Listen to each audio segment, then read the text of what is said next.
Esta es la tarde en el continente americano. Cuando anochece en Europa y amanece en Asia, así cae la tarde en el continente americano y transcurre la noche y el amanecer en el resto del mundo. La tarde. Hola, bienvenidos a la tarde de NTN 24, el canal de las Américas. Soy Idania Chirinos, como siempre un gusto y un compromiso acompañarles cada día.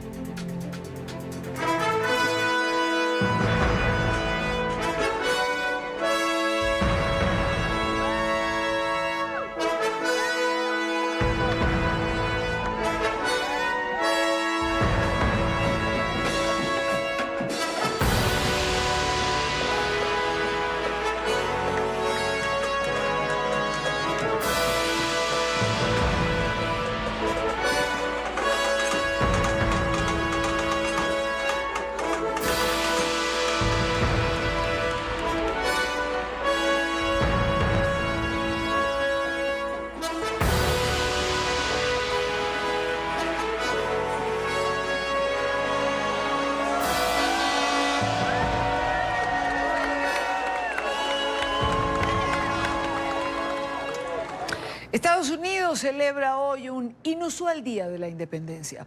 Por primera vez en casi 30 años se vieron en la ciudad tanques militares. El presidente Donald Trump anunció una exhibición de las Fuerzas Armadas sin precedentes, que incluye el sobrevuelo de aviones de combate, además de algunos cambios al emblemático espectáculo de fuegos artificiales. Banderas con los colores azul, blanco y rojo adornaron el imponente monumento a Abraham Lincoln, epicentro de todos estos festejos del día de hoy. Justo al frente, en la avenida Pensilvania, que conecta la Casa Blanca y el Congreso de los Estados Unidos, fueron ubicados los tanques de guerra, uno de los pedidos especiales del presidente republicano para este 4 de julio.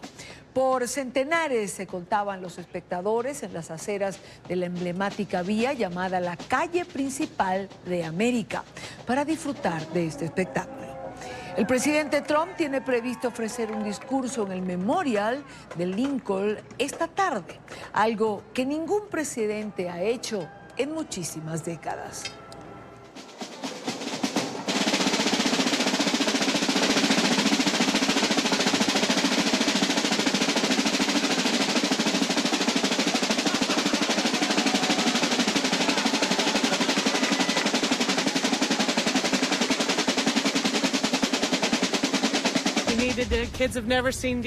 Los niños nunca habían venido a Washington y desean celebrar este 4 de julio en el mejor lugar. Creo que es una locura, no creo que la crítica esté justificada. Esto demuestra un gran patriotismo y amor a la patria, y eso es lo único que hay que discutir hoy. Creo que lo que Trump está haciendo con los tanques y los sobrevuelos es genial. Creo que ningún costo es demasiado grande para los veteranos que sirvieron en el extranjero. ¿Por qué se critica al presidente Trump por el desfile de hoy? Como comandante en jefe de la fuerza estadounidense, ¿no puede introducir cambios? ¿Romper la tradición? ¿Cuánto dinero de los contribuyentes puede haberse gastado? Más adelante este será uno de los temas del programa de hoy. Ahora, cuando son las 5:07 minutos, hora costa este, revisamos otros temas que hacen parte de la agenda informativa de este día. Es noticia la respuesta de la diputada venezolana Delsa Solórzano, quien desmintió al presidente de la Constituyente, Diosdado Cabello. El número 2 del régimen la señala de estar involucrada en un plan para asesinar al denominado protector del Estado Táchira, el madurista Freddy Bernal. Dijo además que el régimen busca desviar la atención por el caso del capitán asesinado Rafael Acosta Arévalo. Este es un informe de Oliver Fernández en Caracas.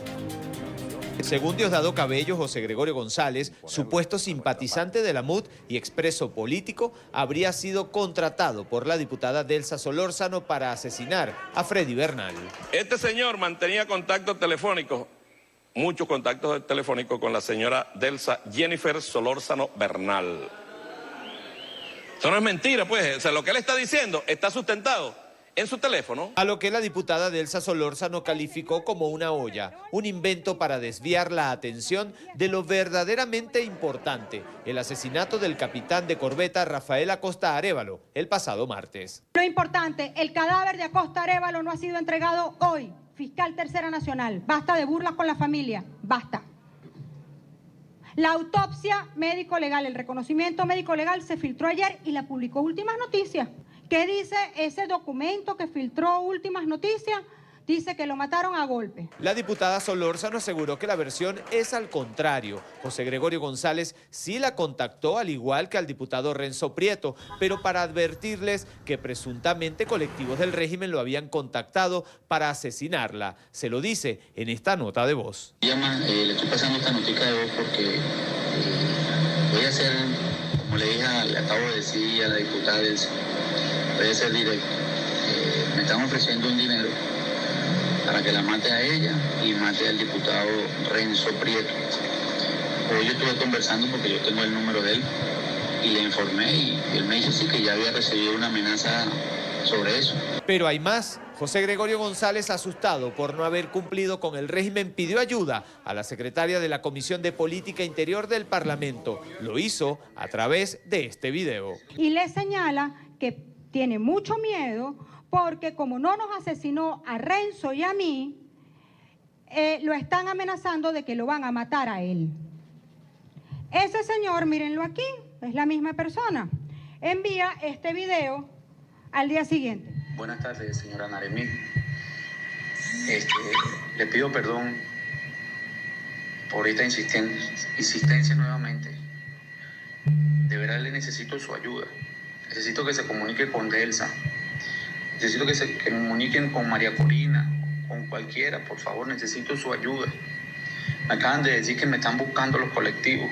La también defensora de derechos humanos le envió este mensaje a Freddy Bernal, hombre que, recordemos, ha sido designado por el régimen para supuestamente defender la frontera con Colombia. Por cierto, Freddy Bernal, te quiero vivo, vivito y coleando, Freddy, porque tienes que responder ante la justicia por todo lo que has hecho durante 20 años. El diputado Renzo Prieto conoció a José Gregorio González en el Helicoide porque también estuvo preso allí. Asegura que no tienen otra relación. Él dice que es teniente de la Guardia Nacional. Se encontraba recluido allí. Estando en su estancia, él pues insinuaba o insistía en que, bueno, ahí va a trabajar en estar pendiente y los privados de libertad pendientes de los presos políticos y hacer que no le hicieran nada. Diputados a la Asamblea Nacional aseguran que con esta nueva acusación quedó evidenciada la persecución por parte del régimen de Nicolás Maduro hacia el Parlamento venezolano. Es la información que manejamos desde Caracas. Continúen con más de la tarde de NTN 24. Es noticia Colombia porque el gobierno confirmó que desconoce el paradero de alias Jesús Santrich y considera que, aunque no hay restricción para que el ex jefe de la FARC se movilice por el país, el abandono de su esquema de seguridad es un incumplimiento al acuerdo de paz. Para el consejero presidencial para la estabilización, el gobierno no tiene la validación de que Santrich se haya ido a territorio venezolano. Asegura que su deber es guardar prudencia sin descartar ninguna posibilidad. Le damos la mayor importancia a las características de ex líder de la guerrilla, de representante a la Cámara, y por eso solamente hasta que tengamos la validación lo comunicaremos con el público. Dijo que aunque no existe una orden de captura contra Santrich y que por lo tanto no hay restricción para su movilidad, la preocupación del gobierno es lo que pueda pasar con su seguridad. Claro que es una preocupación y por eso el gobierno había dispuesto un esquema de protección muy robusto. Nosotros entendemos que nuestra responsabilidad primaria es la de la garantía de la vida y la integridad de todos los excombatientes y máxime a alguien que tiene ese nivel de protagonismo. El consejero de estabilización indicó que aunque el abandono de su esquema de seguridad no constituye un incumplimiento jurídico, Santrich no está respetando lo pactado en el acuerdo de paz. Es noticia el gesto de solidaridad del Club Atlético River Plate en la Argentina. El equipo abrió anoche las puertas del Estadio Monumental para recibir a decenas de personas en situación de calle, en la que ha sido considerada como la noche más fría del año en la ciudad de Buenos Aires, en la que se registran nevadas en varias localidades. Con el apoyo de organizaciones locales, hombres, mujeres y niños sin techo recibieron abrigos, comida y bebidas calientes para resguardarse de la ola de frío que azota a la capital. Tenemos muy claro que la calle no es un lugar para vivir, que mata el frío, pero también nuestra indiferencia. Entonces esto es un enorme gesto que tiene el Club River, que como siempre abre sus puertas, pero hoy de una manera extraordinaria para que estas personas que hoy, si quizás están en otro lugar, puedan sufrir alguna que otra consecuencia. Entonces hoy, resguardados aquí, abrigados, compartiendo una cena con nosotros, quizás tengan mejor suerte, ¿no? Es noticia el naufragio de una embarcación pesquera frente a las costas de Honduras. Al momento, las autoridades reportan 27 muertos y 9 desaparecidos. Los equipos de emergencia naval rescataron a 49 personas. En la zona avanzan las tareas para recuperar los cuerpos.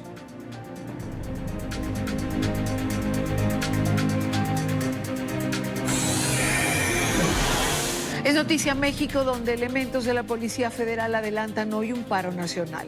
En una nueva jornada de protesta rechazan los cambios a los que fueron sometidos tras la creación de la Guardia Nacional. Aseguran que sus derechos laborales están siendo violados porque, dicen, no se han establecido las bases para su seguridad social. Por su parte, el presidente Andrés Manuel López Obrador aseguró que ningún policía será despedido y garantizó su derecho a la libre manifestación. Recordó que el ingreso a la Guardia Nacional es voluntario, pese a que algunos agentes aseguran haber sido transferidos bajo engaño. No hay despidos porque no se están quitando salarios, prestaciones. Continúa la misma situación que prevalecía. El ingreso a la Guardia Nacional es voluntario. Se tomó la decisión de no despedir a ningún elemento, que todos van a mantener su trabajo. A esta hora nos acompaña Ricardo Márquez Blas, nuestro primer invitado, experto y consultor en seguridad, excomisario jefe de la Policía Federal. Señor Márquez, bienvenido, buena tarde para usted. Buenas tardes, Tania, mucho gusto. Un saludo para ti y para tu auditorio. ¿Qué hay detrás de todo esto? ¿Es razonable el malestar de los funcionarios de la Policía Federal, que entre otras cosas señalan perder derechos laborales que les costó año acumular? Sí, hay una parte de razón. Es cierto lo que dice, una parte de lo que dice la autoridad. Están las opciones para que puedan optar por permanecer en la Guardia, continuar en la Guardia, transferirse a la Guardia, o otras opciones dentro del propio sistema policial nacional. El detalle es que las percepciones no son las mismas. Un policía federal, y está en su pliego petitorio, el pliego petitorio que han hecho llegar a las autoridades, gana actualmente aproximadamente 15,000 pesos, más un bono que llaman de operatividad. En las nuevas condiciones, ganarían en la Guardia 12,000 pesos y no tendrían este bono de operatividad. En la práctica, esta es una reducción del 40-50% del sueldo de los policías federales. Ese, en mi opinión, es una parte esencial, el 80-90% de la discrepancia entre la oferta de la autoridad y la demanda de los policías inconformes. Es ahí donde se concentra esta cuestión. Hay otros aspectos, digamos, de controversia, pero muy buena parte de la controversia se centra en esta reducción en las percepciones de los policías. Ahora, ¿era necesario, es decir, transferir al personal de la Policía Federal a la Guardia Nacional? Es decir, si iban a ser los mismos funcionarios quienes atendieran las funciones que se están asignando, ¿por qué cambiar de nombre? Y si es otro cuerpo aparte, ¿por qué no reclutar nuevos integrantes? Bueno, voy a empezar por la segunda pregunta. El reclutamiento policial en México es muy complicado. lleva mucho tiempo y es muy costoso. Parte,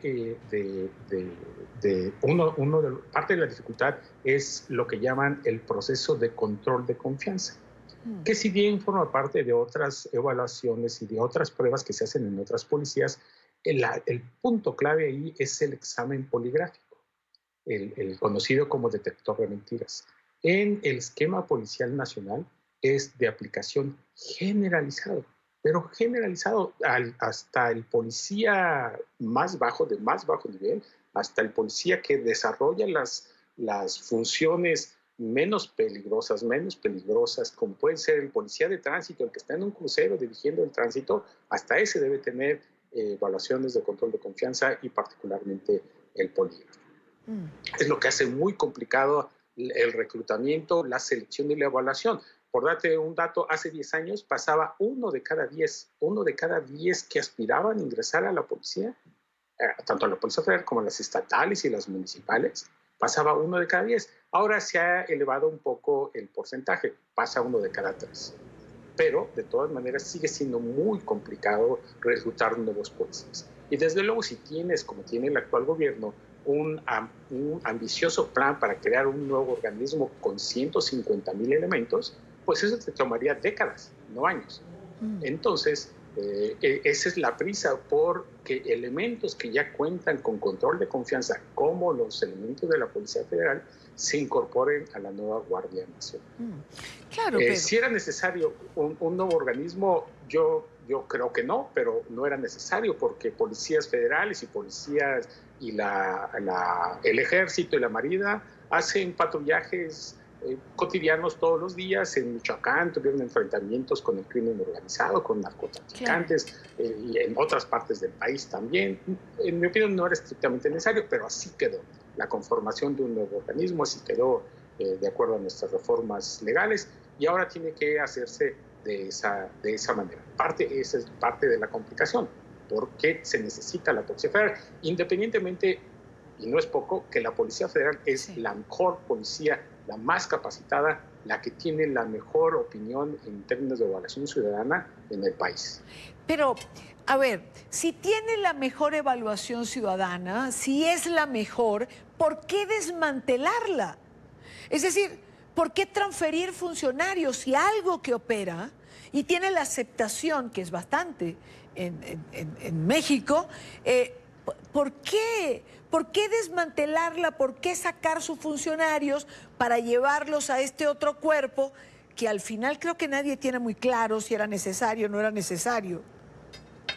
Bueno, hay un punto que es muy importante y que es invaluable poderlo considerar en la evaluación de lo que está haciendo. Sí. México atraviesa por uno de sus momentos de mayor inseguridad en la historia. El último mes se rompió, digamos, un récord en cuanto a homicidios dolosos. Este mes también, y no sabemos qué vaya a pasar en el próximo mes, pero muy probablemente se vaya a llegar a una nueva marca en términos de homicidios. No, la situación de seguridad pública del país no es la que todos queremos. Entendiblemente, el nuevo gobierno hizo un planteamiento para tratar de salir adelante, de enfrentar esta situación difícil. No es, en mi opinión, la mejor manera de plantear, no es la mejor alternativa para mejorar la situación de la seguridad pública que existe en el país. Pero eso fue la manera en cómo se lo planteó el nuevo gobierno. Ahora, por otra parte, señor Márquez, una cosa es un militar y otra un policía. Es decir, ¿no hay una formación distinta para cada uno de ellos? ¿No hay diferencias importantes? Por ejemplo, uno pensaría que la policía tiene que ver con acciones de orden público, mientras que un militar tiene que ver con acciones de defensa. Así es. Sí, eso es absolutamente claro. Tienen funciones y tienen formación distinta.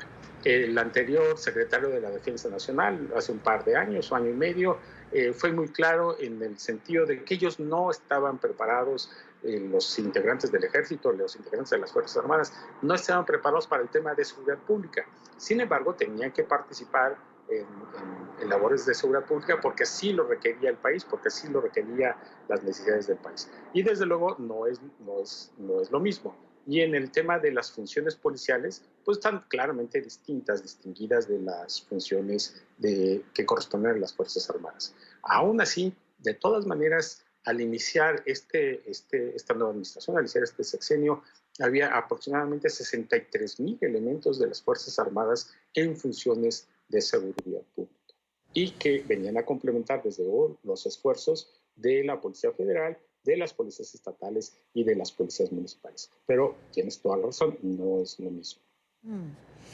Hay funcionarios que piensan, señor Márquez, que el presidente López Obrador quiere acabar con la Policía Federal. Ciertamente no tiene la mejor de las opiniones sobre la policía. Mi opinión es que su principal interés es tratar de construir el esquema que él mismo imaginó como solución a los problemas de seguridad pública que tiene el país, que son muy graves, muy graves. Nadie puede estar satisfecho con la situación de la seguridad pública del país. Es cierto que él recibió una situación muy complicada, pero ya llevamos 7 meses y la situación no solamente no se ha mantenido, no ha mejorado, sino que ha empeorado. Mi opinión es que con una visión muy pragmática, su principal interés es integrar el cuerpo policial que la nueva administración cree que puede ser la solución. No tiene esta visión de destruir algo o alguien en particular. Le interesa más construir la opción que considera que es la conveniente para salir adelante en el tema de seguridad pública. Ahora, ¿será este un conflicto de largo aliento? En el corto plazo no parece que se vaya a resolver. En las pláticas, en las negociaciones que ha habido desde ayer, cada quien ha mantenido su posición. Y hoy mismo las declaraciones que ha hecho el presidente y el secretario de Seguridad Pública no muestran un punto de confluencia, un punto de acercamiento entre las demandas de los policías federales y la oferta del gobierno para estos policías federales. Que, insisto, la demanda de los policías federales está en las condiciones para poder desarrollar su labor. No está en si desarrollan su labor o no. Ellos quieren seguir desarrollando su labor, pero en las mejores condiciones o en condiciones suficientemente adecuadas para ellos. Entonces, la controversia no está en si van a conservar su trabajo o no van a conservar su trabajo, sino en qué condiciones pueden desarrollar su trabajo. Y es también una posición legítima. Cualquier empleado, cualquier colaborador, cualquier servidor público, por muy buenas intenciones que tenga y muy bien capacitados que esté, necesita las condiciones adecuadas para poder desarrollar eficientemente su trabajo.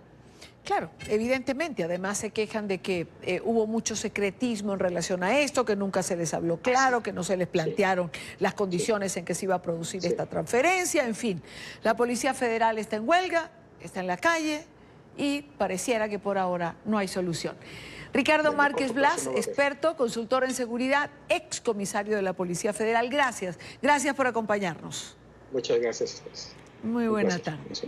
Continuamos con más en la tarde de hoy. Estados Unidos, como lo decíamos al comienzo del programa, celebra por todo lo alto el 4 de julio. En Washington, centro de los festejos, han comenzado los actos con motivo del Día de la Independencia. El presidente Trump rompió la tradición al ordenar un gran desfile militar. Esta tarde ofrecerá un discurso desde el monumento a Abraham Lincoln. Los demócratas cuestionan lo que consideran es la politización de la fiesta nacional. Emiliana Molina, uno de nuestros periodistas en Washington, tiene este reporte. Emiliana. Hola, ¿qué tal? Muy buenas tardes. Así es, pues ya solo estamos a minutos de que inicie el discurso del mandatario estadounidense Donald Trump, un discurso que decenas de personas que han viajado a lo largo y ancho del país solo para llegar a la capital estadounidense para escuchar al Ejecutivo en este día tan emblemático de Estados Unidos y en un día que el mandatario, según los demócratas, ha decidido pues llevar a cabo un discurso que podría politizar un poco el Día de la Independencia en Estados Unidos. Sin embargo, falta ver exactamente qué es lo que va a decir Trump enfrente de este monumento de Lincoln. Y por supuesto ya comienzan a llegar decenas de personas a ver este espectáculo. Aquí nos acompañan, por ejemplo, algunos hispanos que logramos encontrar. Vamos a hablar por aquí con ustedes. ¿Cómo está? Cuénteme cuál es su nombre. Mi nombre es Fernando. Fernando, y cuénteme, ¿viene a ver el discurso del Ejecutivo? Claro que sí, de nuestro presidente. ¿Y qué más? ¿Por qué está acá el 4 de julio y de dónde viene? Para celebrar la independencia de los Estados Unidos, y venimos del estado de Maryland, que está aquí cerquita, a 10 millas. Perfecto. ¿De dónde es usted originalmente? Nosotros venimos originalmente de Guatemala, pero esta es nuestra segunda nación, querida y muy respetada. ¿Y cómo se siente usted de las críticas que ha recibido el Ejecutivo de parte de los demócratas que dicen que va a politizar este evento dando un discurso enfrente del monumento de Lincoln? Todo es falso, porque él lo que quiere ver es el bien para todos nuestros descendientes, para nuestros hijos, nietos. Yo creo que los demócratas están actuando de mala fe, que dejen trabajar ya al presidente porque es bien para todos nosotros. Perfecto, muchísimas gracias por acompañarnos y que disfruten. Bueno, y para darles algunos datos curiosos de este 4 de julio, este es un día donde más cervezas se venden en Estados Unidos, incluso comparado con el resto del año. De hecho, también se estima que alrededor de 150 millones de perros calientes. Otro dato también curioso en este 4 de julio es que presidentes como Thomas Jefferson, James Moore, fallecieron precisamente en esta fecha, algo bastante difícil de creer, pero bastante interesante, un dato muy curioso. Y por allá, a mis espaldas, le quería mostrar también las estatuas que han traído del Ejecutivo. Está sentado pues en un inodoro y hace de vez en cuando algunos sonidos o habla con frases famosas que ha dicho Trump en los últimos años que lleva como inquilino de la Casa Blanca. De hecho, justo detrás de esta estatua estaba hace solo minutos la bomba de helio que se ha vuelto famosa a lo largo de los últimos 2 años alrededor del mundo, pues la bomba de Baby Trump, que si recuerdan es esa bomba de helio que se ha inflado y que se ha llevado a diferentes cumbres donde ha hablado el Ejecutivo, precisamente para protestar en contra de las políticas del mandatario. Hablamos hace solo minutos con Madea Benjamin, una de las codirectoras de Code Pink, una organización que estaba ayudando a traer la bomba de helio a este parque. Madea, ustedes trajeron el globo de Baby Trump. ¿Por qué y por qué están acá? Estamos aquí porque pensamos que el presidente ha tomado un día de independencia que debe ser para todos y no un día político, y lo ha politizado. Tiene sus tanques, aviones, está gastando dinero de nosotros para lo que parece su campaña presidencial, y por eso estamos aquí protestando. ¿Qué más me quieres agregar? ¿Cómo lograron traer la bomba de Baby Trump? Bueno, fue muy difícil porque el parque no quería que estuviéramos aquí, pero con nuestros abogados y mucha lucha logramos estar. No podemos llenarlo de helium para que pueda volar, pero está aquí, estamos contentos de estar aquí. ¿Y ellos precisamente les previnieron que lo pudieran llenar de helio? Sí. ¿Eso es legal? Dice que no es permitido, sobre todo hoy cuando está el presidente. No sé, no tiene sentido porque los aviones son mucho más peligrosos que levantar este bebé como 2 pies del suelo, pero quién sabe. ¿Y qué dicen los abogados de ustedes, Madea? No tuvimos tiempo para ganar eso, pero de todas formas creo que está muy bien y está bonito y que a la gente le gusta, es chistoso. Es bueno mostrar que tenemos el derecho todavía en este país de burlarnos de nuestro presidente. Bueno, y debido a las condiciones del tiempo, pues desinflaron por unos minutos esta bomba de helio, pero se espera que pronto la puedan volver a inflar porque tienen el permiso del parque para estar acá. Otro dato curioso y para que tengan bastante precaución, justo antes de que inicien todos los fuegos artificiales que se esperan en las horas de la noche y después de que el Ejecutivo dé el discurso en el Memorial de Lincoln, es que alrededor de 600 millones de dólares es lo que se gastan los estadounidenses en fuegos artificiales, pero un dato no tan chévere es que alrededor de 3.500 personas salen heridas tan solo el día de hoy simplemente por estar prendiendo los fuegos artificiales o la pólvora, como se le llama en otros países, desde sus casas. Así que tengan bastante precaución y disfruten este 4 de julio la independencia de Estados Unidos. Esa es la información que tenemos desde Washington. Emiliana Molina, regreso con ustedes. Gracias, Emiliana. Gracias por la información. Medea Benjamin de Pink Code, por cierto, era este grupo el que tenía secuestrada la embajada de Venezuela en la capital de los Estados Unidos, en Washington. Eran ellos los que estaban adentro y los que costó tanto sacar. Son las 5:40, hora costa este. Nos acompaña Julio Schilling, politólogo, escritor, estratega republicano, director de Patria de Martí. Señor Schilling, bienvenido. Buena tarde para usted. Encantado de estar con ustedes en este día de celebración. Igualmente para nosotros tenerle. ¿Por qué tantas críticas al presidente Trump?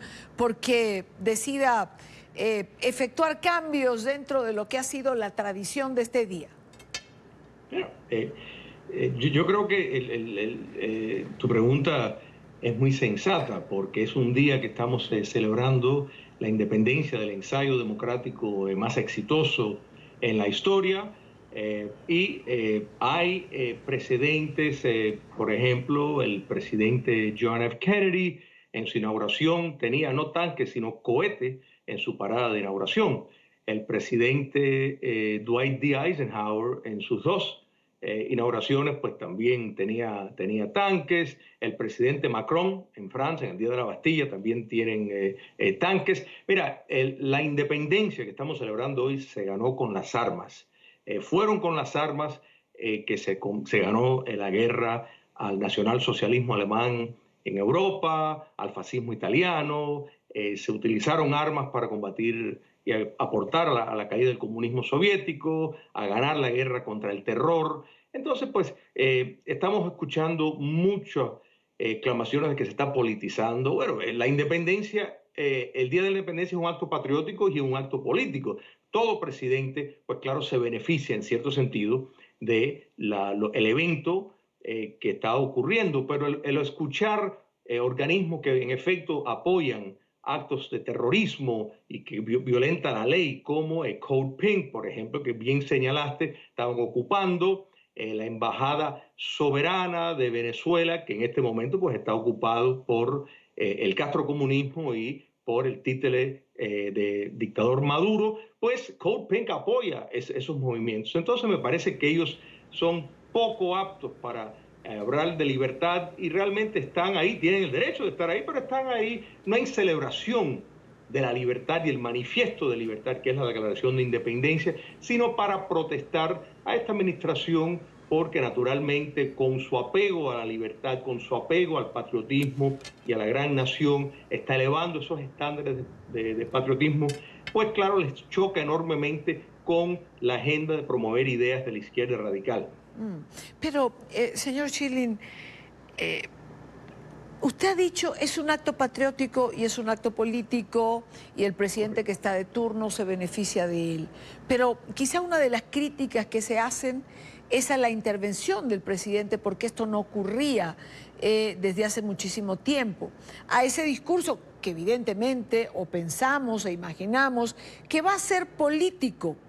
Y entiendo que este es un día, digamos, que se pone al país por encima de cualquiera de las ideologías de ambos partidos. Pero es que esto no es un acto ideológico, es un acto patriótico y él es el jefe ejecutivo de todos los norteamericanos. Esto no es un evento partidista.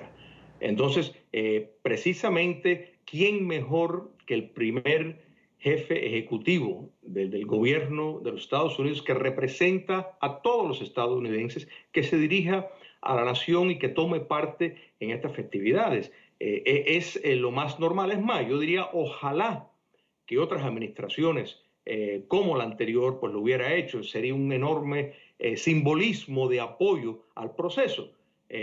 Así que en ningún sentido, yo creo que esperemos a escuchar el discurso del presidente. Yo creo que se van a ver muchas sorpresas al darse cuenta de que esto es en efecto un apego a la nación, al patriotismo, a la libertad y la democracia, y no a partidos o corrientes ideológicas específicas. Han mencionado mucho cuando el presidente acompañó a Macron en Francia. Revisaba yo los desfiles del 14 de julio, que es el Día Nacional de Francia, y son desfiles que cuentan con participación de las Fuerzas Armadas, hay aviones, hay tanques, hay de todo, ¿no? Pero hago esta referencia al contexto para preguntarle, ¿la crítica es porque es el presidente Trump? Sí. ¿Es porque decide él hacer estos cambios y otros no lo hicieron? Podían haberlo hecho, es decir, como comandantes en jefe de la Fuerza Armada pueden introducir, aunque no sea la costumbre, algún cambio. Totalmente. Y el caso del señor Macron en Francia es un ejemplo clásico. Nadie está acusando de que Macron se está convirtiendo en el dictador de Francia, ni nada por el estilo. O sea, es una tradición y hay que entender, yo creo que los franceses lo vivieron en carne propia, que de no ser precisamente por tanques estadounidenses, probablemente estarían hablando francés alemán o ruso. O sea, precisamente fueron por las Fuerzas Armadas. Sus tierras están llenas de cementerios con cuerpos, con cadáveres de estadounidenses que dieron su vida por la libertad en Europa. Entonces, pues, ¿cómo es? Y tienen una presencia activa. Yo creo que esto es una cosa que todo estadounidense se debe de celebrar. Lo que pasa es que sí hay una corriente ideológica que proviene de la izquierda radical que sí le choca el amor a la patria, porque precisamente lo que está buscando es una doctrina de división, donde se pierde la identidad, donde se pierde la cohesión social que es la nación, y naturalmente esta postura, este nuevo curso del presidente Trump en el Día de la Independencia, pues es un estorbo. Ellos quisieran que los norteamericanos se dedicaran solamente a comer perros calientes, a ir a la playa, a hacer barbecue, a tomar cerveza como si fuera un día cualquiera. Entonces les choca que estén hablando de la independencia y nada menos que en esa catedral cívica que es el monumento de Lincoln, el gran simbolismo y todo esto en este día, lo que significa la Declaración de Independencia, que va más allá de los Estados Unidos. Ahora, yo creo que sí. No, le interrumpía porque hay un punto que es sensible al final para todos, que es la economía y los costos. Y se habla de millones de dólares, aunque no hay una cifra que alguien haya aportado, pero finalmente esto siempre es una línea sensible. El presidente ha dicho los tanques son nuestros, los aviones también, solo hay que pagar la gasolina, pero la gasolina en aviones sabemos que tiene un costo bastante elevado. Mira, el Washington Post, que no es un diario amistoso a la administración, o sea, que ejerce plenamente su derecho a la primera enmienda de libre expresión, ha calculado el costo en $10 millones. Pero hay que entender que, primero, cuesta mucho más movilizar, por ejemplo, a las tropas de Code Pink, a las tropas de Antifa, ese grupo abiertamente de terrorismo doméstico que está tratando de suprimir la libre expresión en los Estados Unidos y quienes los están organizando. Eso sí tiene un costo extraordinario. Gastar $10 millones en un evento que promueve el patriotismo en una economía como la norteamericana, con todo el dinero que se gasta en servicios públicos, es una cantidad insignificante cuando se toma en cuenta los dividendos, que es alabar la nación y alabar los valores que celebramos en el Día de la Independencia de los Estados Unidos, que no solo es la nueva nación, sino el experimento en algo que nunca se había tratado y que todavía está en pie y que sigue siendo un modelo de república que ejerce la democracia. Quiero darle las gracias a Julio Schilling, politólogo, escritor, estratega republicano. Gracias por acompañarnos. Un placer. Igual para nosotros tenerle. Buena tarde para usted. Y horas antes de la celebración de este 4 de julio, en Estados Unidos, una tienda de fuegos artificiales se incendió en Carolina del Sur. Todo el inventario se quemó en este incidente. Los equipos de emergencia estaban trabajando para extinguir las llamas cuando empezaron a dispararse más artefactos pirotécnicos. Investigan qué provocó la conflagración.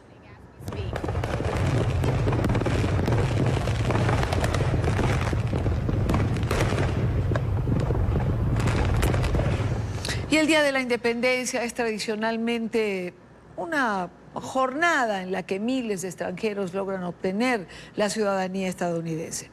Emotivas ceremonias de juramentación se realizan en la geografía americana. En esta oportunidad vamos a Miami con nuestra periodista Paola Serna. Paola, buena tarde. Hola, ¿qué tal? Muy buenas tardes. Pues bien, de acuerdo a los datos que ha dado el Servicio de Inmigración de los Estados Unidos, en esta semana del 4 de julio, 7.500 personas se han convertido en nuevos ciudadanos estadounidenses, esto en 110 ceremonias que se realizan a nivel nacional. Hay varias organizaciones que fomentan esta posibilidad para que las personas que son residentes permanentes de los Estados Unidos pues se conviertan finalmente en ciudadanos y den este paso con los beneficios que esto conlleva, particularmente con la posibilidad de votar. La comunidad tiene muchas preguntas y no entienden el proceso y no tienen de verdad una persona a quien le confíen que puedan ayudarle en su proceso. El proceso de ciudadanía más o menos tiene 24 páginas que una persona tiene que llenar. Incluye primero llenar su aplicación, entregar su aplicación, hacer una entrevista que tiene que ser en inglés a menos de que tenga un tipo de exención por su edad. Entonces, todo este proceso a veces es mucho y el otro problema que tenemos es el costo. La aplicación de ciudadanía regularmente cuesta $725 y eso es un costo que a veces puede ser muy grande para la comunidad. Pero nosotros aquí con la Coalición de Migrantes tenemos muchos recursos y un apoyo, clínicas de ciudadanía donde guiamos a la comunidad en todo su proceso para que puedan llegarse a ser ciudadanos. Me brinda la oportunidad de votar y así elegir a las personas que mejor me parezcan para este gobierno. Por último, considero que cada día las leyes de migración están volviéndose más estrictas y no quería correr el riesgo de que en algún momento eliminaran la posibilidad de uno poder hacer el cambio de estatus de residente ahora a ciudadano americano. Todo el ser ciudadano nos abre muchas oportunidades para trabajo y no solamente oportunidades sino protección de que cuando tú ya eres ciudadano tú tienes un derecho aquí en este país que es el derecho del voto y esa es la razón número 2 y el derecho también de que si tienes algún conflicto con la ley, si algún día tienes algún arresto o te para la policía o cualquier cosa así, nunca vas a tener ese riesgo de deportación, nunca vas a tener ese riesgo de que te pueden separar de tu familia y eso es lo que más le decimos a la comunidad, de que este último punto de llegar a ser ciudadano es completar ese sueño que tenemos muchos de llegar y tener todos los derechos que nos merecemos en este país. El próximo año es un año electoral en los Estados Unidos. Muchos ciudadanos se encuentran con la sorpresa de no poder ejercer su derecho al voto por no estar inscritos. Es por eso que es indispensable, sobre todo quienes se acaban de convertir en nuevos ciudadanos, que consulten cuáles son las políticas de cada uno de los estados para que se inscriban a votar. El próximo 24 de septiembre se lleva a cabo una jornada a nivel nacional, justamente para realizar este registro de nuevos votantes. En la información desde Miami, soy Paola Serna para NTN 24. Por otro lado, el gobierno de los Estados Unidos insiste en incluir una pregunta que permita conocer la ciudadanía de los encuestados en el censo de 2020. Un día después de haber descartado la opción, el Departamento de Justicia informó que aún están evaluando alternativas para sumar la iniciativa del Ejecutivo. Hace una semana, la Corte Suprema de Justicia consideró la pregunta inconstitucional. Quienes se oponen al proyecto de la Casa Blanca temen que muchos inmigrantes no quieran participar de la encuesta nacional, lo que modificaría por completo los resultados. Tan importante para nuestro país que la simple y básica pregunta, ¿eres ciudadano de los Estados Unidos?, puede ser incluida en el censo 2020. El Departamento de Comercio y el Departamento de Justicia están trabajando muy duro en esto, incluso el 4 de julio. El presidente Donald Trump también ha respondido a los informes que revelan las malas condiciones en las que permanecen los migrantes que aún están en refugios en las zonas fronterizas. Desde su cuenta de Twitter escribió: si los inmigrantes ilegales están descontentos con las condiciones de centros de detención rápidamente construidos o adaptados, dígales simplemente que no vengan y todos los problemas estarán solucionados. Con eso continuamos con más de la tarde de hoy. Son las 6:02 en Caracas, Venezuela. La alta comisionada de los Derechos Humanos de la ONU, Michelle Bachelet, ha entregado el informe sobre su visita de 3 días a Venezuela y la situación de los derechos humanos en el país. En este documento de 18 páginas, que será oficialmente presentado mañana viernes, la delegada concluye que hay elementos que permiten comprobar las graves violaciones a los derechos fundamentales por parte del régimen de Nicolás Maduro. Además, señala que existe una militarización de las instituciones, que los programas sociales fueron utilizados de forma discriminatoria. El régimen no adoptó las medidas necesarias para enfrentar la crisis humanitaria.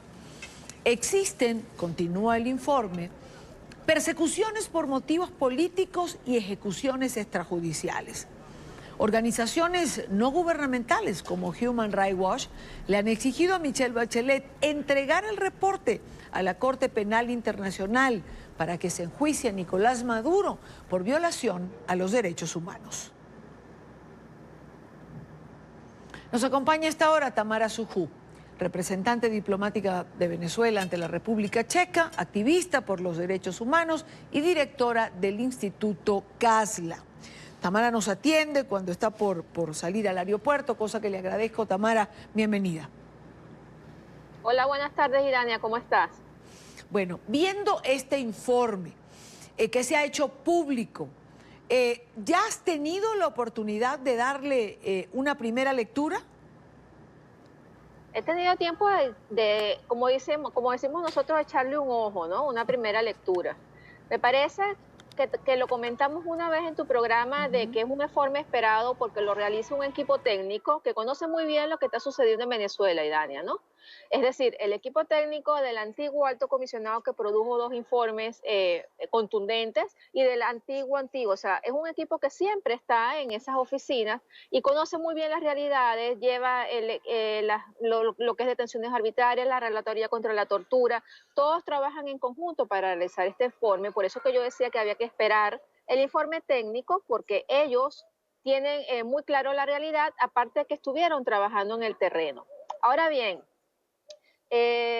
ya sabíamos lo de las ejecuciones extrajudiciales, ya sabemos lo de la manipulación de la alimentación con las bolsas CLAP y el carnet de la patria, ya sabemos los encarcelados políticos, la persecución, la represión, el sistema de salud, las torturas. Es bueno que haya mencionado exactamente cómo son las torturas, mencionó cómo son los métodos, mencionó la violencia sexual, etcétera, ¿no?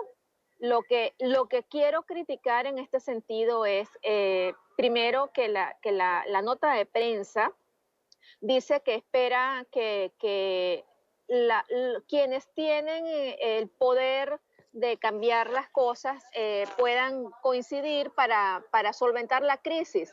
Y no nos olvidemos que la crisis solamente está ejecutada por un solo lado, que es el lado de la tiranía, que es el lado de la dictadura, ¿no? Que son los que están cometiendo justamente los crímenes de lesa humanidad que ella menciona en el informe y que no los dice y no los llama por su nombre y apellido. Porque ahí hay asesinatos, ahí hay detenciones arbitrarias, ahí hay torturas, ahí hay violencia sexual, ahí hay desaparición forzada. Esos son crímenes de lesa humanidad, Idania. Ok. Ahora, ¿por qué no llamarlos por su nombre si son crímenes de lesa humanidad? ¿Por qué no decirlo o calificarlo así? Bueno, porque precisamente hay el detalle de lo que es la diferencia entre lo que es Naciones Unidas y el Alto Comisionado y lo que es la Corte Penal Internacional, ¿no?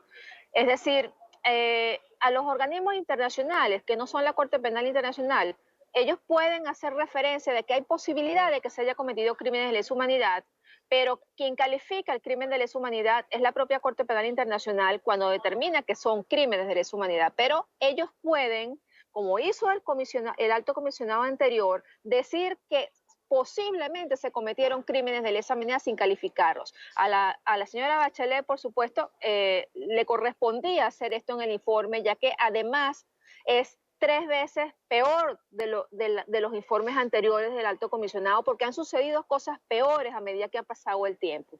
Entonces, bueno, también nos queda otra cosa. También ella insta al régimen a que cese la violencia, a que cese la represión y a que libere los presos políticos. O sea, tú instas a la dictadura a que deje de cometer estos crímenes cuando la semana pasada tuvimos un muerto por torturas, un joven de 16 años que perdió la vista y los presos políticos del DGCIN en este momento, aún hoy amotinados porque les violan todos sus derechos humanos y porque son maltratados y torturados. Entonces, quizás la realidad de la nota de prensa no tiene nada que ver con su equipo técnico, sino con una declaración política, ¿no? Ahora, fíjate una cosa, Tamara, tengo el informe en la mano, el informe que está en el sitio oficial y que bajamos. En el párrafo 5, la comisionada hace referencia a que el gobierno aceptó otorgar a la Comisión de Derechos Humanos acceso pleno a los centros de detención para monitorear las condiciones de los detenidos y hablar con ellos. ¿Cómo va a poner esto cuando ya les fue negada a los 2 funcionarios que ella designó y que están en Venezuela ver a los presos y hablar con ellos? Eso es correcto. Yo creo que ella debió haber hecho una actualización de las 5 primeras páginas y escribir lo que ha sucedido en los últimos días y decir, bueno, que lo que está sucediendo recrudece las verdades que están en dicho informe, ¿no?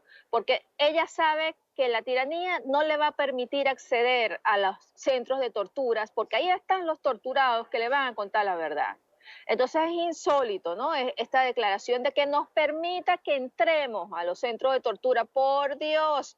O sea, centros de tortura, que te permita que entres a esos centros donde están encarcelados, donde están las víctimas torturadas. Estás diciendo, estás reconociendo que hay torturas y además estás pidiéndole al tirano, a quien los induce, a que te permita ir a esos centros de tortura. No tiene sentido, ¿no?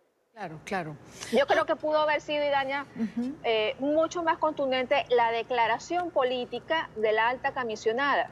Y creo que lo que le toca ahora es mañana en el Consejo de Derechos Humanos, en donde va a hablar sobre ese informe, es que en base a él, que es lo suficientemente contundente para decirle a los países miembros de Naciones Unidas que en Venezuela se están cometiendo crímenes de lesa humanidad y que es importantísimo accionar de forma inmediata para proteger a los venezolanos de dicha comisión. Además de eso, Idania, ella debe referir el informe a la Corte Penal Internacional, porque este informe es contundente, viene de un alto comisionado, de un miembro de Naciones Unidas, de un organismo de Naciones Unidas que es parte de la Corte Penal Internacional, ¿no? Entonces, no es dejar que la Corte Penal baje el informe de la página, es que ella lo refiera como alta comisionada, que sería muy importante. Ok.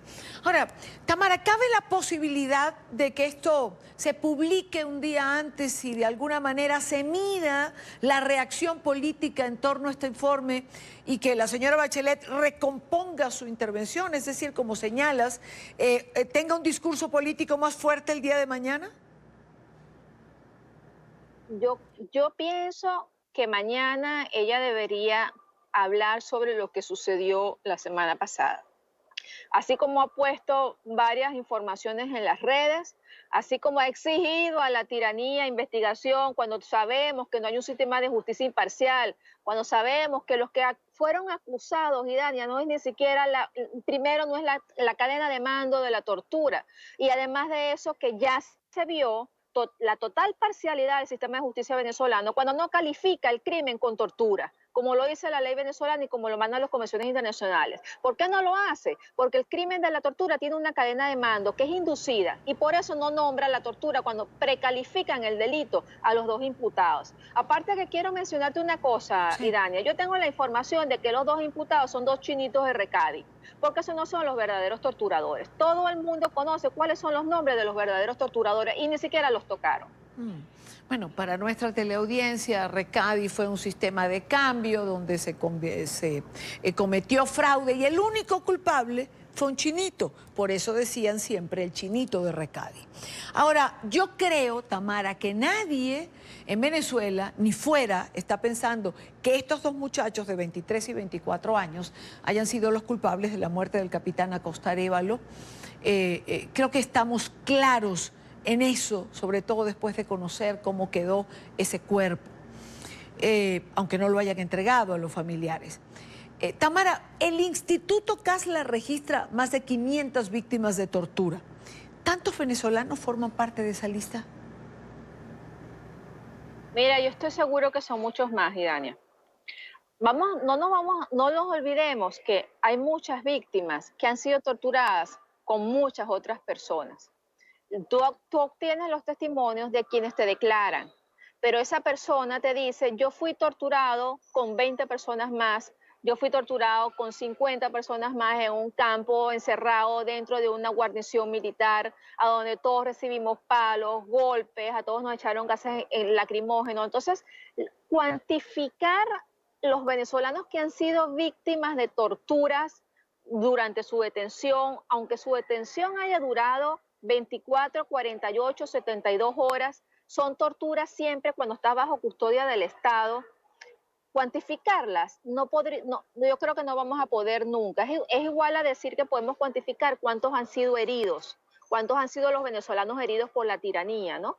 Pero sí, es decir, 500 es el mínimo, 500 es el número de personas que han dicho y que han podido identificar con cuánto los torturaron en ese momento, más o menos que han podido dar la cifra, ¿no? Sí. Y es un horror, Idania, es un horror porque a medida que va pasando el tiempo, a medida que van pasando los años, por ejemplo, las torturas de hoy son peores, aunque todas las torturas son malas, pero son peores que las del año pasado, y las del año pasado eran peores que las de los años anteriores. Ahora, Tamara, en alguna declaración decías que en la Dirección de Inteligencia Militar se han vuelto creativos. ¿A qué te refieres? Has estado mencionando, denunciando nuevas salas de tortura, nuevos métodos incluidos.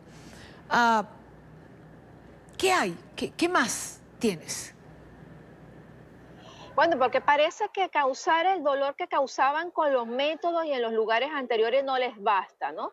Entonces ahora, además, por ejemplo, de rajarle los pies con navajas, de romperle las uñas, de meterle electricidad por debajo de las axilas, que hace que la reacción inmediata sea que te revienten las uñas y te sangren, te cuelgan de los árboles, porque esa es la información que yo manejo, y crean nuevas salas de tortura dentro de los centros de tortura, como son, por ejemplo, la nueva sala que se llama Cava Cuarto, donde meten a las víctimas, a las últimas víctimas de tortura, desnudos en una cava refrigerador y esperan a que se desmayen del frío, porque por supuesto te estás congelando y el estado de congelamiento trae efectos para el cuerpo, y después de ahí te llevan a un camión que tienen ellos estacionado en el sótano 1, en el sótano 2, perdón, que ya seguramente lo habrán sacado, donde golpean a la víctima sin que se escuche porque están dentro de un camión de seguridad.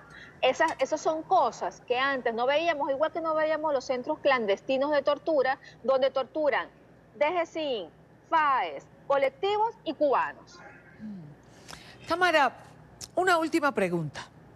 Hay quien dice que la Corte Penal Internacional se ha convertido en un reservorio de denuncias. ¿Tú crees en la Corte Penal? ¿Tienes fe en que va a producir en algún momento decisiones en relación a Venezuela y a todo ese acopio que ha venido haciendo en los últimos tiempos de las denuncias que tú y otra gente ha llevado hasta allí? Mira, Idania, yo no solamente tengo fe, sino que trabajo día a día para impulsar ese examen preliminar.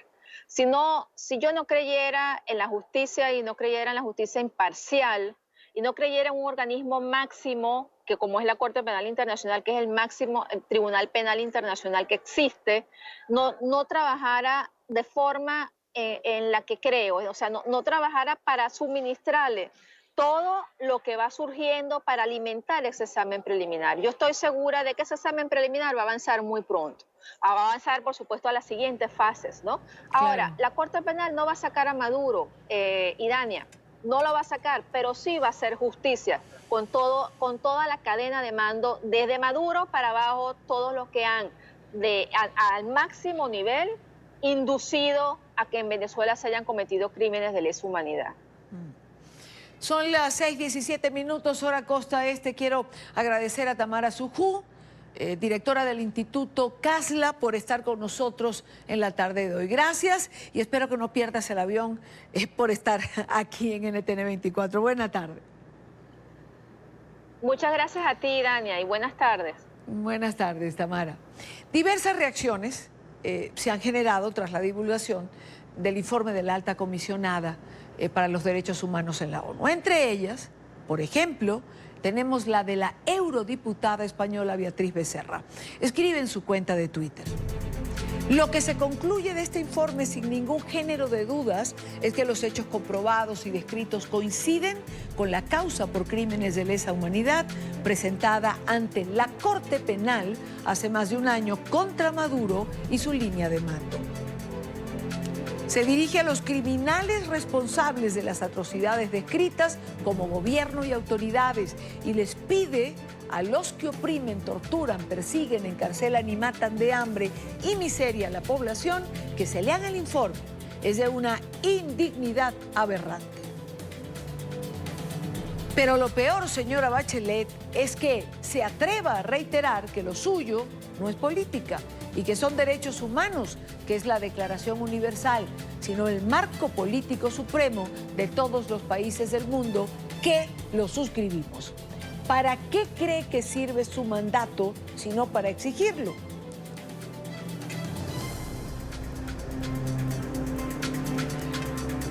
También se han producido otras reacciones. Por ejemplo, el profesor, el expresidente de Colombia, Andrés Pastrana, ha trinado. Es su obligación, señora Bachelet, enviar su informe a la Corte Penal Internacional sin esperar las rectificaciones del represor y narcodictador Nicolás Maduro. Héctor Chamis, invitado asiduo de este programa, nos dice: el informe describe torturas, ejecuciones extrajudiciales, detenciones arbitrarias, persecuciones políticas sistemáticas, falta de acceso a la justicia. Son crímenes de lesa humanidad, como decía Tamara, por cierto. Así deben llamarlos. ¿Por qué razón no lo hacen? En otro tuit se refiere al párrafo número 5, que exonera a los funcionarios de tal gobierno, es decir, la cadena de mando responsable por crímenes de lesa humanidad denunciados ante la Corte Penal desde hace ya por lo menos 2 años. Cuando son las 6:20 en Venezuela, también allí se han producido reacciones. El informe presentado por Bachelet este jueves ante la ONU despertó reacciones favorables en la sociedad civil, principalmente en la Iglesia, que asegura se refleja la gravedad de la crisis que vive Venezuela. Repudian las comprometedoras acciones del régimen en materia de tortura, pues destacan que intenta realizar un castigo ejemplarizante para atemorizar a la disidencia política. Luis Alejandro Laya con el reporte. Luis. Hola, buenas tardes. En Venezuela, la Iglesia Católica y distintos sectores de la sociedad civil han reaccionado ante el informe de Michelle Bachelet. Señalan que es un durísimo golpe a la violación de derechos humanos en Venezuela y contra el régimen de Nicolás Maduro por la situación que se vive en el país. Han indicado que refleja fielmente lo que ocurre en Venezuela, entre otras cosas, la persecución y el intento de acabar o mitigar a la oposición venezolana. No puede haber pues un régimen que se mantenga es con la represión, con la tortura y hasta con la muerte. Distintos sectores sociales venezolanos, entre ellos la Iglesia, han señalado que el informe de Michelle Bachelet sobre la situación de derechos humanos en el país es lapidario. Indican que refleja cómo el poder utiliza la violencia y la tortura como arma política. Que en Venezuela se ha institucionalizado la tortura con la complicidad de las instituciones, y esto ha sido ratificado en el informe de la alta comisionada, ya que la alta comisionada ha señalado que el Ministerio Público no ha realizado las investigaciones. Aseguran que el reflejo de este informe es que en Venezuela se vive un salvajismo de Estado, tal como se ha evidenciado con la muerte del capitán de corbeta Acosta Arévalo y la fuerte represión, por ejemplo, en el Táchira contra un niño de 16 años. Que además pretende amedrentar, pretende acallar, pretende atemorizar las voces de disidencia política, las voces de protesta política, bueno, porque es una suerte de castigo ejemplarizante. No podemos vivir con este número de muertes, de estas muertes violentas, pero también de las muertes silentes. ¿Cuántos niños desnutridos, cuántos ancianos que están pues con un tratamiento, cuántas personas que puede tener cualquiera de nosotros un accidente y no tener lo mínimo para poder garantizar pues la vida y la calidad de vida. Destacan la gravedad de que el informe señale que en 2019 van al menos 66 muertes en protestas y atribuye la responsabilidad de 52 al régimen, también a la actuación de las FAES, y asegure que existe una estrategia para acabar con la disidencia política. Ante esto, no hay investigaciones en los organismos del Estado, hecho que califican de gravísimo. No, los venezolanos no tienen a quién acudir, los venezolanos no tienen una instancia donde sean garantizados sus derechos y, por supuesto, mucho menos tienen justicia. Y esto lo deja reflejado claramente la alta comisionada en su informe. Para algunos factores políticos esto demuestra la necesidad de un cambio en el poder y señalan que debe ser consensuado, pues las fuerzas políticas están desiguales. Bueno, si a uno lo secuestra a alguien, ¿con quién va a hablar? ¿Con la Madre Teresa de Calcuta o con el secuestrador? Pues uno tiene que estar en lo que son la realidad pues, de las cosas. Una llamada muy fuerte, muy poderosa a la comunidad nacional y a la comunidad internacional acerca de la necesidad de un cambio en Venezuela. Un cambio del cual los venezolanos tenemos que ser los protagonistas. Para otros, las violaciones sistemáticas y descaradas a los derechos humanos dan un golpe a la mesa y buscan acabar con los esfuerzos internacionales para buscar una salida. Pero además pretende darle un golpe duro a todo este proceso que se ha ido concertando a nivel internacional y nacional sobre el tema de la concertación para la búsqueda de una salida político-electoral en el país. Venezuela requiere urgentemente acuerdos para lograr elecciones transparentes, libres, competitivas, de acuerdo a los estándares internacionales. El gobierno no quiere someterse a esa prueba. Han señalado que ahora se deben tomar las medidas adecuadas para salir de esta situación. Han señalado que se deben hacer respetar los derechos humanos. Entre varias de las opciones está no solamente el diálogo, sino también la presión internacional. Indican que este informe podría marcar una nueva ruta para los países del mundo. Desde Caracas, Venezuela, para la tarde de NTN 24, Luis Alejandro Laya. Bueno, como ven, son diferentes las interpretaciones luego de que se ha conocido este informe de Michelle Bachelet. Son las primeras reacciones. Hay quienes piensan que puede marcar una pauta, hay quienes piensan que se quedó corto, hay otros que piensan que tiene que ir a la Corte Penal Internacional, otros que tuvo que ser más contundente. Mañana, seguramente, la intervención de Bachelet producirá exactamente diversas reacciones. Pero en esta parte del programa quiero saludar a Ángel Oropesa, psicólogo, profesor titular de la Universidad Simón Bolívar, y hablar de varios temas. Ángel, buena tarde, gracias por acompañarnos. Gracias, Daniel, siempre a tu orden, como sabes. Lo sé, gracias por estar allí. Esta semana hemos visto la cara represora y torturadora del régimen de Maduro una vez más, pero la hemos visto precisamente previo al informe de Bachelet. ¿Por qué? Es decir, ¿por qué justo los días antes de este informe que de alguna manera lo pone en la palestra? Sí, lo hemos dicho en el pasado, hay que insistir. Es un gobierno tan precario, tan débil, que lo que le queda es intentar reprimir o reprimir. intentar sembrar miedo en la población para tratar de desvirtuar lo que es inevitable, que es su salida. Lo que está ocurriendo es, por supuesto, la evidencia de una cosa que se viene denunciando hace mucho tiempo, Idania, que es la presencia de tortura. No tortura como que algún burócrata, policía, funcionario se le va la mano, como va a pasar en cualquier gobierno del mundo, sino una tortura como política de Estado, como una práctica sistemática de parte del gobierno. Eso, más allá de ser moralmente cuestionable, desde el punto de vista político, deslegitima al gobierno. Recuerda que según la Carta Interamericana Democrática, los gobiernos tienen legitimidad de origen, pero sobre todo de desempeño. Y cuando hablamos de desempeño es el obligatorio cumplimiento a cosas que son sagradas para un gobierno, la primera de las cuales es el respeto de la vida y que nadie puede ser violado en su integridad, torturado, maltratado. Cuando un gobierno hace eso, insisto, no uno que otro policía o uno que otro soldado, sino que lo hace de manera regular, sistemática. Las cifras de la Oficina de la Alta Comisionada de Derechos Humanos, la cifra de Provee habla de cerca de un 15% de los presos políticos que son víctimas de la tortura. El informe de la República Checa habla de 108, 109 víctimas de tortura solamente el año pasado.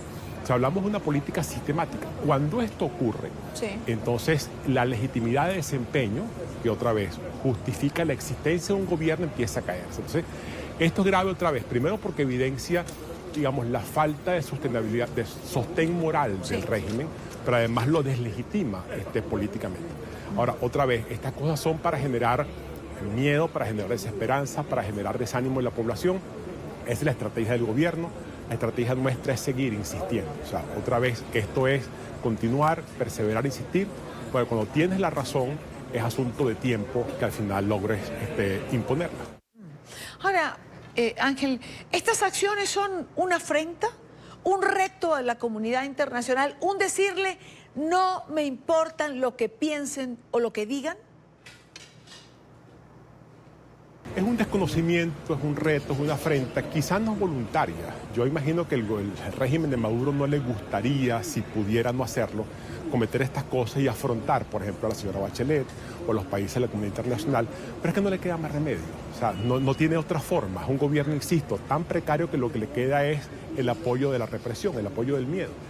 Es como un padre que cuando pierde autoridad moral sobre los hijos lo que intenta es pegarles, pensando que eso puede funcionar.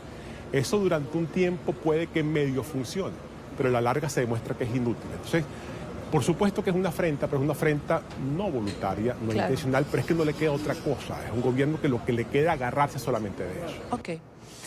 Continúa la persecución a diputados, a la sociedad civil. Hoy Delsa Solórzano denunció las amenazas de Diosdado Cabello. ¿Continúa persiguiéndose al Parlamento? Es persecución a los diputados, es persecución a la gente, de los dirigentes de la sociedad civil, persecución a estudiantes, persecución a casi todo el mundo. Este es un país que esto está perseguido, la gente vive en un constante temor. Y vuelvo a insistir, esto no se va a detener, esto no se va a cesar hasta que logremos una salida del gobierno. Salida que estamos otra vez luchando desde el día 1. Y la gente puede a veces desesperarse, puede a veces sentirse como desanimado, cansado porque no logra el resultado. La única garantía de que no pase nada es que dejemos hacer lo que estamos haciendo. ¿Y que estamos haciendo? Activando todas las formas de lucha cívica inimaginables, desde la presión de calle, la protesta cívica, la organización popular, el quiebre de la coalición gobernante cuando se puede, la presión internacional, la negociación cuando es viable, todo activado de manera simultánea son las armas de la lucha cívica. Uno puede demostrar cuánto se ha avanzado. Y uno puede mostrar que ciertamente desde el punto de vista político, digamos, de cercanía del cambio político, estamos mucho mejor que hace unos meses atrás. La pregunta es cuánto falta. Y eso nadie lo sabe. Pero el no saberlo no puede ser una excusa para decir entonces dejemos hacer lo que estamos haciendo. Insisto en esto. La garantía de que no ocurra nada y que Maduro se quede es que dejemos hacer lo que estamos haciendo y eso no va a ocurrir. Ahora, luego de 20 años... tengo que hacerle esta pregunta, y tras la gran cantidad de fracasos en contactos previos, en tratar de lograr un acuerdo, ¿aún el diálogo es una posibilidad? Porque el régimen da muestra de que no le importa absolutamente nada. ¿Qué dialogar? Cuando pensamos en el diálogo como sentarse a hablar con alguien y convencerlo que es bueno que se vaya, por supuesto que es una ingenuidad imperdonable. No se trata de eso. Ningún gobierno de Dania quiere irse. Los gobiernos se van porque no tienen cómo quedarse. Entonces, en la negociación, cuando se logra instalar, se trata es de subirle el costo al gobierno de tal manera que entienda él que en su propio beneficio le es más provechoso irse de manera ordenada que quedarse y correr ciertos riesgos. Entonces, no es una conversa tomando café, no es convencerlo que por las buenas, el país está sufriendo mucho, trata de ser buena gente, ¿por qué no te vas? No, se trata de un juego político que otra vez, acompañado de mucha presión de calle, mucha presión internacional y todas las formas de lucha cívica, lo que hace es montar el tinglado de decirle, bueno, esta es tu opción, o te quedas corriendo el riesgo de que al final no saques nada, o negociamos alguna forma de salida ordenada en que puedas recuperar algo de lo que tienes y puedas tener vida política después. Esto a mucha gente le provoca una especie como de urticaria, aquello de cómo dialogar con delincuentes, esta cantidad de cosas que hemos oído mucho, pero yo insisto, cuando tú tienes una situación tan dramática como la venezolana, renunciar a priori a cualquier tipo de opción, por muy pequeña que sea la probabilidad, no es ético, no es moralmente justificable. Por eso es que estamos probando todas las opciones y haremos todo porque tenga éxito. Bueno, pero esta opción ha sido probada ya varias veces. Ahora, profesor, ha sido convocada una nueva movilización el 5 de julio. ¿Cómo se convence a la gente que está cansada, desesperanzada, cuando hay enfrentamientos, cuando hay distintos puntos de opinión y hasta discordia entre los líderes opositores? Sí, gracias por la pregunta, porque es que aquí hay que aclarar un poco los términos. Lo que los estudios serios de opinión pública y la constatación de uno cuando viaja por todo el país, que nos la pasamos en eso, no es que la gente esté, digamos, haya tirado de la toalla, que la gente esté ya entregada, que la gente esté abúlica. Eso no es verdad. Lo que la gente está es cansada, la gente está harta, pero desorientada, pidiendo, bueno, qué es lo que hay que hacer. Cuando la gente tú la llamas a una actividad concreta, se organiza enseguida y funciona a las mil maravillas. O sea, una cosa es cansancio, porque esto realmente es insostenible, esto es agotador, esto es frustrante. La gente tiene además que ir a buscar el alimento para sus hijos en la calle, para poder traer a la casa. Una cosa es el cansancio y la desorientación, y otra cosa es el desánimo, la desesperanza, que siempre es un peligro, pero a la foto de hoy no está instalada. Cuando hablas de la oposición, cuidado. O sea, si hablamos de todos los partidos políticos, el chavismo disidente, la sociedad civil, el Frente Amplio Venezuela Libre, en una dirección, y hablas de 2, 3 personalidades, generalmente, que bueno, la mayoría está afuera, hablando que bueno, que entonces hay que dejar la sangre en el asfalto o llamar a ejércitos extranjeros que intervengan. Esas cosas que no pasan de ser meros clichés, bueno, llamar a eso divisiones en la oposición no es muy correcto. Yo creo que si bien la unidad de la oposición siempre puede ser mayor y todavía es muy distante de lo que queremos, es una unidad que es mucho mejor de la que teníamos hace meses. Hay un liderazgo claro, hay una estrategia que es compartida. Entonces, siempre va a haber gente que no comulgue con eso. Lo que uno lamenta es que los que no comulgan con eso llamen a los demás entonces traidores, colaboracionistas. Bueno, esa es parte del estilo. Hay que decirles que el peor error que uno puede cometer es parecerse a lo que uno combate. Entonces, no copiemos en los eslogans el discurso que se instaló hace 20 años de traidor, esta cantidad de ridiculeces. Se trata de una estrategia que es compartida por casi todo el mundo, en la cual, por supuesto, habrá diferencias muy respetables que no acumulan con eso, pero no llegan a ser divisiones dentro de la oposición. Quiero agradecer a Ángel Oropesa, psicólogo, profesor titular de la Universidad Simón Bolívar. Gracias, Ángel, por habernos acompañado la tarde de hoy. Gracias, Diana. Con esto vamos rápidamente a la pausa. Imágenes en directo desde el Monumento a Lincoln en el National Mall de Washington, todo a la espera de la presencia del presidente Trump. Presidente Donald Trump. Comandado por el general George Washington.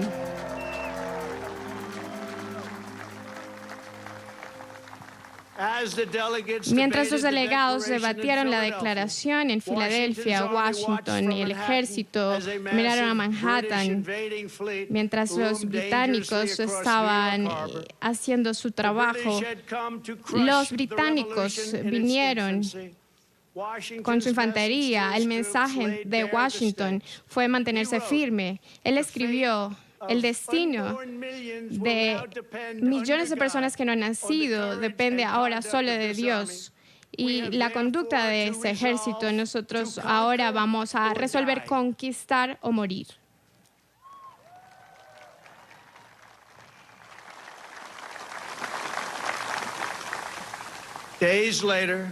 Días después, el general Washington ordenó la declaración, la leyó a las tropas, a los soldados, y una multitud emocionada. Ellos destaparon la estatua del rey George, y un rey que estaba mucho más allá y aprendería la lección de un pueblo de esta tierra majestuosa. Los Estados Unidos y estadounidenses amamos nuestra libertad y nadie nos las quitará.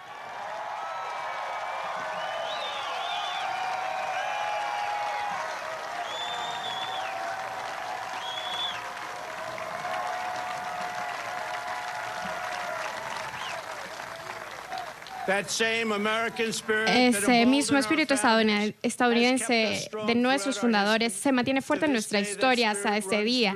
Ese espíritu está en las venas de cada patriota estadounidense. Vive en cada uno de ustedes que están aquí hoy. Es el espíritu desafiante y en búsqueda del coraje, de la lealtad, del amor, de la valentía, que convierte en este país en la nación más excepcional de la historia del mundo, y es más fuerte hoy de lo que nunca antes ha sido. Es más fuerte ahora.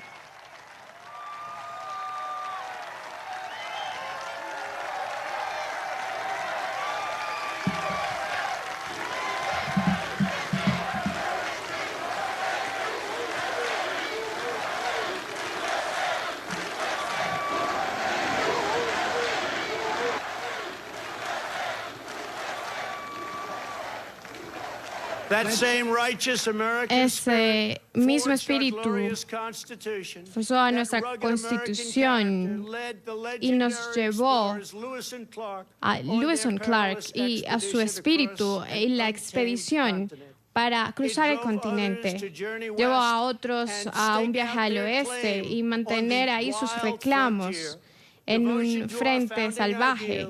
Los ideales llevaron a los patriotas estadounidenses a levantar su bandera y defender sus derechos y expandir la libertad a todos los estadounidenses.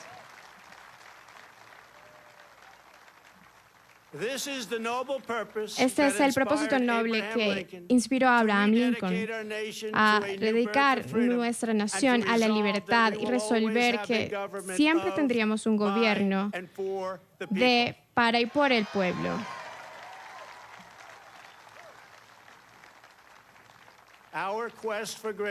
Nuestra búsqueda en la grandeza y la búsqueda del descubrimiento nos llevó a Alexander Graham Bell a crear el teléfono, a los hermanos justos y ver su siguiente frente. Los estadounidenses, para los estadounidenses nada es imposible.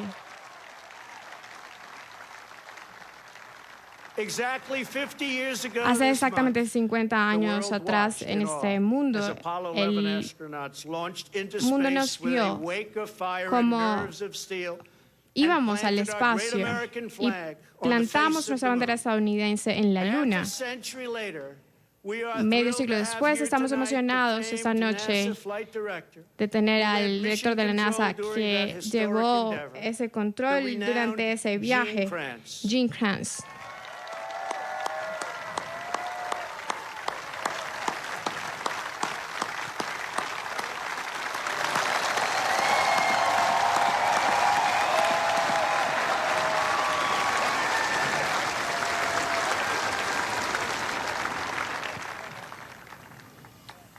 Gene, quiero que sepas que nosotros vamos a ir a la luna nuevamente muy pronto, y muy pronto plantaremos la bandera estadounidense en Marte. Eso va a pasar. Nuestra nación y su creatividad ha levantado Broadway, Hollywood, los lugares de conciertos en todo el mundo con el sonido del jazz, de la ópera, la música country, rock and roll y rhythms and blues. Y ha dado vida a la música, a las películas, el Super Bowl, los rascacielos, los puentes, las líneas de los grandes estadounidenses y sus líneas automovilísticas. Nos ha llevado a nuestros ciudadanos a avanzar en la ciencia, la medicina, para salvar millones de vidas. Aquí está Emmanuel. Cuando él comenzó su trabajo, 99% de los niños con leucemia morían gracias a su trabajo y sus tratamientos. Ahora, 90% de esos niños con leucemia sobreviven. Doctor, usted es un gran héroe estadounidense. Gracias.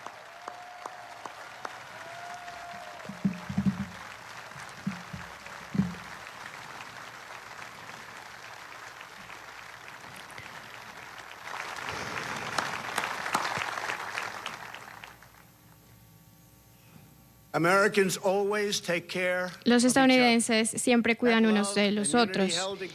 El amor y la unidad de los primeros peregrinos forjó las comunidades, inspiró a Claire Barton a fundar la Cruz Roja y mantiene nuestra nación viva hoy. Aquí hoy con nosotros está Tina Belcher. Su generosidad en las décadas ha sido conocida a todos como Mrs. Angel. Cada vez que un huracán toca nuestro país, Miss Angel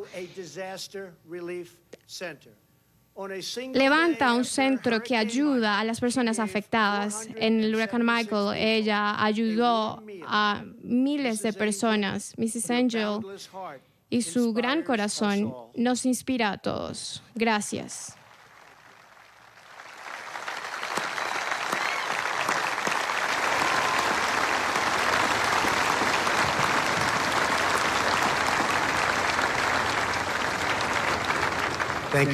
Muchísimas gracias. Desde nuestros primeros días, la fe de nuestra nación nos ha levantado. Esta tarde estamos junto a la hermana Burns. Ella es una cirujana retirada del ejército que sirvió por 30 años. El 11 de septiembre de 2001, ella bajó al lugar donde todo había ocurrido y presentó su ayuda y su amor a todos los que allí estaban. Hermana, gracias por su tiempo de servicio. Muchas gracias.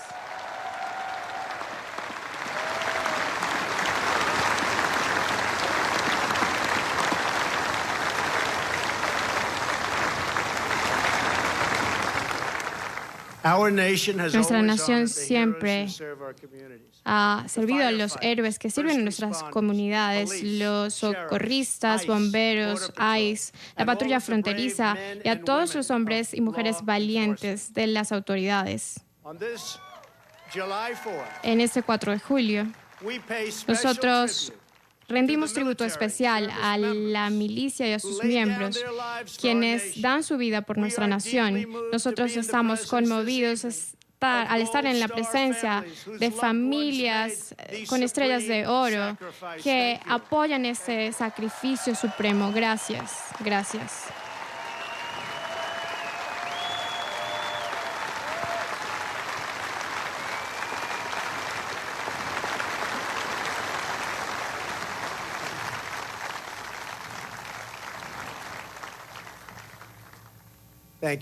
Muchísimas gracias.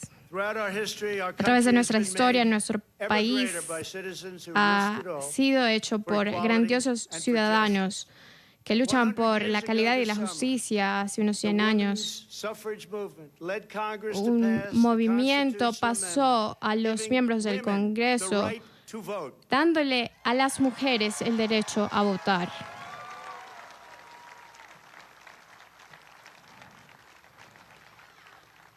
En 1960 le permitió a los afroamericanos sentarse en los lugares para almorzar en Green Grouse, Carolina del Norte. Fue uno de nuestros primeros derechos y comenzó allí y se expandió a toda nuestra nación. Una de esas personas tenía solo 18 años cuando hizo su lugar en la historia. Clarence está aquí con nosotros y está sentado en un lugar de honor. Gracias por hacer de nuestro país un lugar especial para todos los estadounidenses.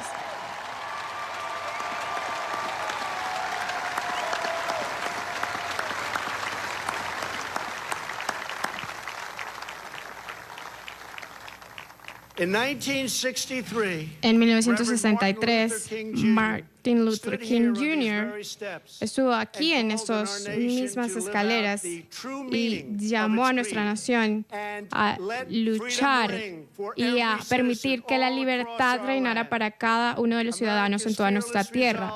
Los estadounidenses han sido inspirados y los héroes han definido a nuestra nación, desde George Washington, John Adams, Percy Ross.